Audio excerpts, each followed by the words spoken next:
morning, class. We are ready to start a new book, and that book is Because of Winn-Dixie. It is by Kate DiCamillo, the same person who wrote The Tale of Despereaux and who wrote the book that we read last, which was The Tiger Rising. So let's go ahead and start. Chapter 1. My name is India Opal Buloni, and last summer my daddy, the preacher, sent me to the store for a box of macaroni and cheese, some white rice, and 2 tomatoes. And I came back with a dog. This is what happened. I walked into the produce section of the Winn-Dixie grocery store to pick out my 2 tomatoes, and I almost bumped right into the store manager. He was standing there all red-faced and screaming, waving his arms around. "Who let a dog in here?" he kept on shouting. "Who let a dirty dog in here?" At first, I didn't see a dog. There was just a lot of vegetables rolling around on the floor, tomatoes and onions and green peppers.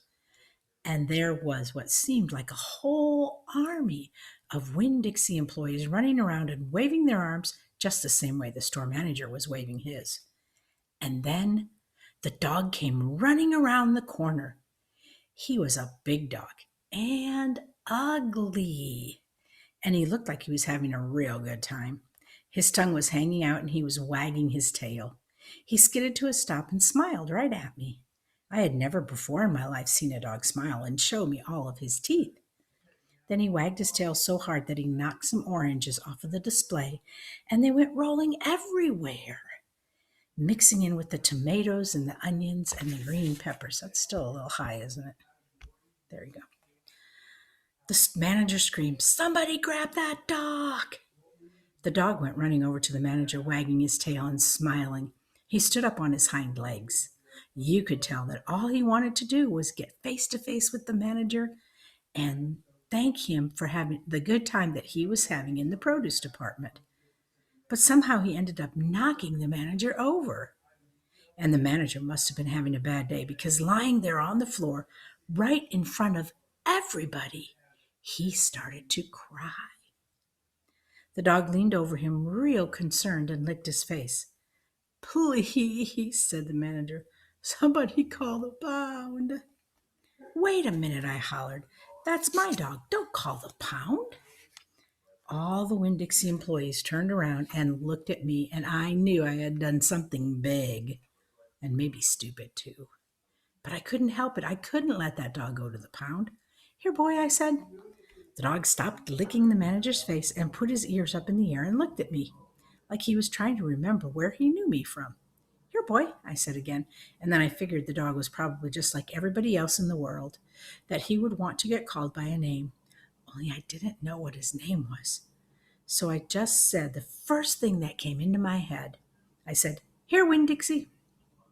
And that dog came trotting over to me just like he had been doing it his whole life. The manager sat up and gave me a hard stare, like maybe I was making fun of him. "It's his name," I said, honest.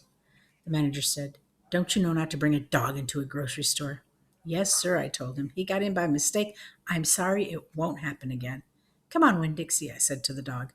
I started walking, and he followed along behind me as I went out of the produce department and down the cereal aisle and past all of the cashiers and out the door. Once we were safe outside, I checked him over real careful, and he didn't look good. He was big but skinny. You could see his ribs, and there were bald patches all over him. Excuse me. Bald patches all over him, places where he didn't have any fur at all. Mostly he looked like a big piece of old brown carpet that had been left out in the rain. "You're a mess," I told him. "I bet you don't belong to anybody." He smiled at me. He did that thing again where he pulled back his lips and showed me his teeth. He smiled so big that it made him sneeze. It was like he was saying, "I know I'm a mess. Isn't it funny?"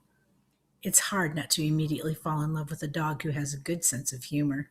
"Come on," I told him. "Let's see what the preacher has to say about you." And the two of us, me and Winn-Dixie, started walking home. Chapter 2.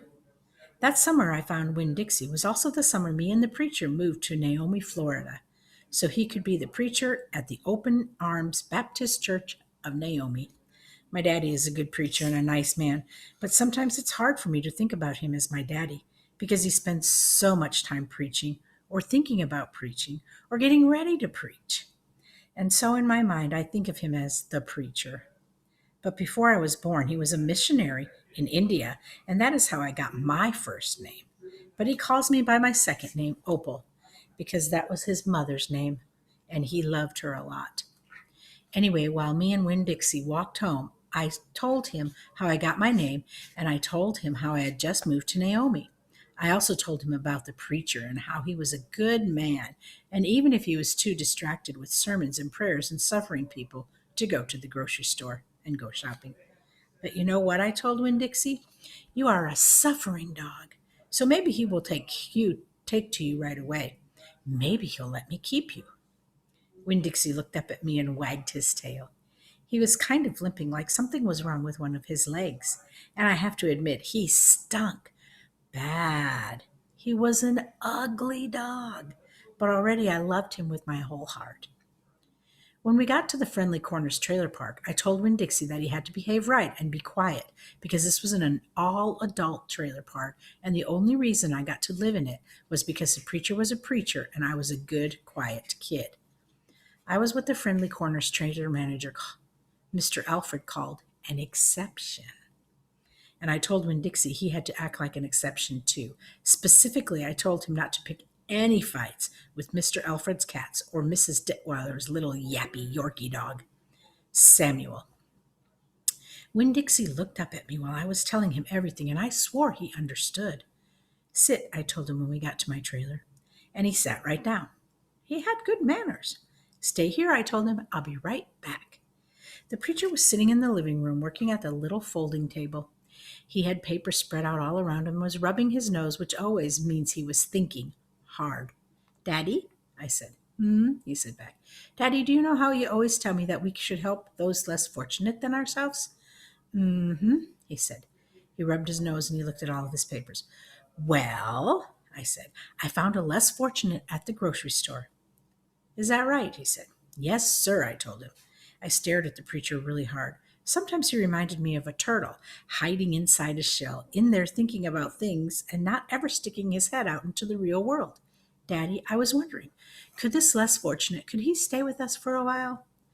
Finally, the preacher looked up at me. Opal, he said, what are you talking about? I found a dog, I told him, and I want to keep him. No dogs, the preacher said. We've talked about this before. You don't need a dog. I know it, I said. I know I don't need a dog, but this dog needs me. Look, I said.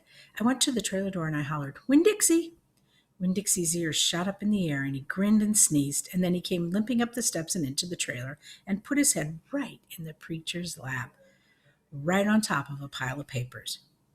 The preacher looked at Winn-Dixie, and he looked at his ribs, and he looked at his matted up fur and the places where he was bald.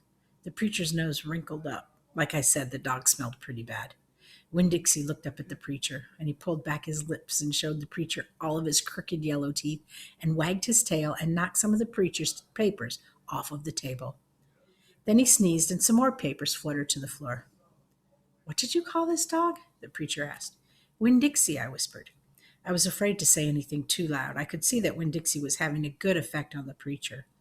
He was making him poke his head out of the shell. Well, said the preacher, he's a stray if I've ever seen one. He put down his pencil and he scratched Winn-Dixie behind the ears. And a less fortunate, too. That's for sure. Are we looking for a home? The preacher asked real soft to Winn-Dixie. Winn-Dixie wagged his tail. Well, the preacher said, I guess you found one. And that's the end of chapter 2.